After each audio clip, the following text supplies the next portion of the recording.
We are going to see set, a basic data type in Python. So we can create a set using s is equal to curly braces.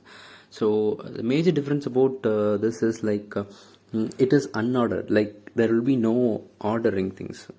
We cannot fetch the elements based upon index here. There will be no index at all. And previously, like list, we saw some index fetching. It won't be happening here.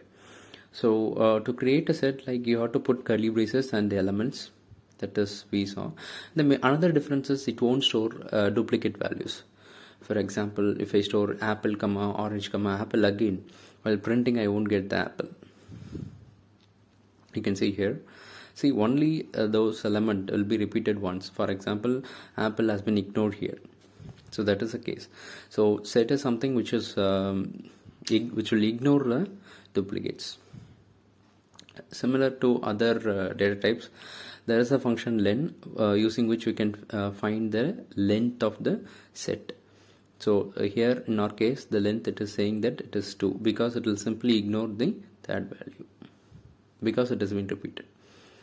So in our case, see here one thing, like apple orange 1 comma true is given, while I'm printing the true is ignored because the true will return 1. True is nothing but a boolean boolean data type. It is going to return 1. So in our case, 1 has been given already, so it simply ignores 1. Sorry, true. So when I'm changing that 1 to 0, you can see that now 0 comma true comma apple and orange is present. So 0 means it is false, so we are able to print the 0 there. So duplicate value will be ignored. And another thing to note about this set is we can store different values.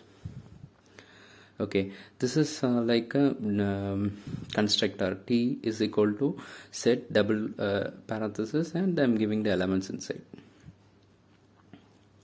So this is a constructor method. T is equal to set of. We can create sets using this method too. Okay. The next thing that I'm going to do is I'm going to access the elements of sets. For example, inside, how I come to fetch the elements. So already I told you that there will be no indexing, so I'm putting a for loop. We'll see in detail about this for loop in the next session.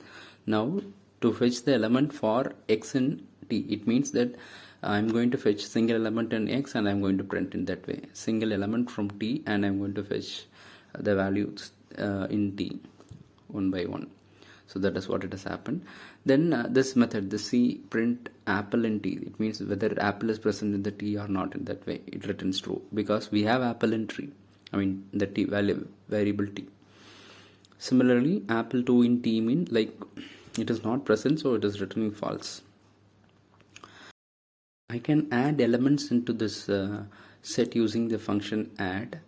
So T dot add orange, which will add orange to the set. So already we have 1 comma 2 comma apple. Now we have added orange using the function add. Next we will see about update.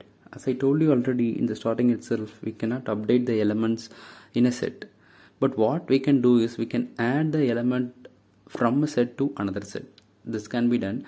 See, like t dot update of s. So what I'm going to do is I'm going to add all the element in the s into t. So while printing t, you can see that the t element has one extra element, which is 0, because 0 is present in s but it is not present in t. The next is you can compare true and 1. True and 1 are equal, so true is not repeated here in t, and the other elements 2, apple and orange, it is 2 is present in t and apple and orange is present in s and t. So it has been there. So there will be no repetition when we are updating. It's clear that there will be no repetition. True is not present because 1 is present in t. So that is the reason true is not present. We have saw this example previously too. So next, it is not only we can add set into another set. We can add any data types. For example, you can go for list or dictionary. You can add those into the list. So I'll do that.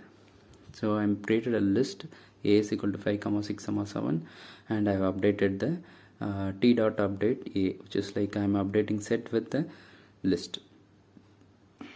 So I'm checking whether we can update the dictionaries. Sorry, I have missed that double quotes here.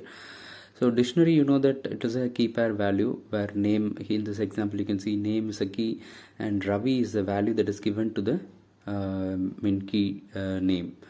So we can fetch the value of name using this, we can fetch value by using this key.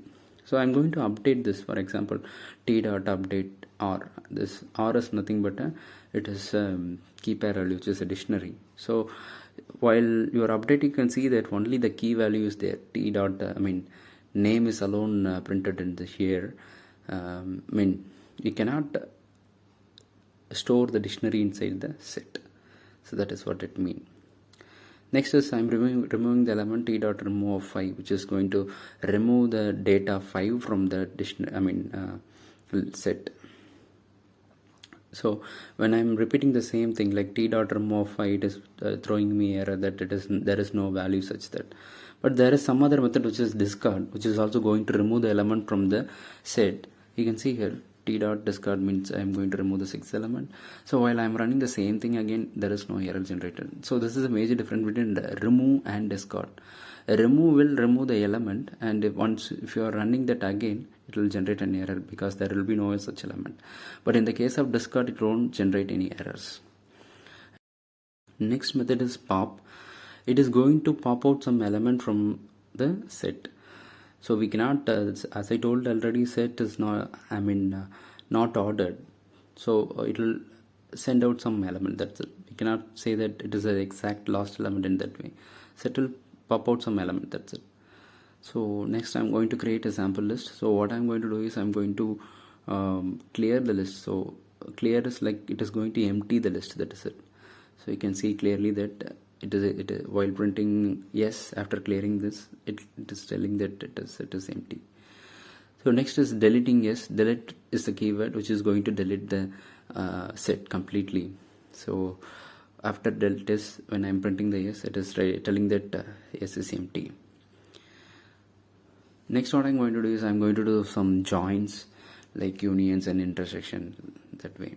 So for that I'm going to create some sets s comma s is equal to 7 8 and 9, and t you can see 1 comma 2 comma apple 7 name and orange.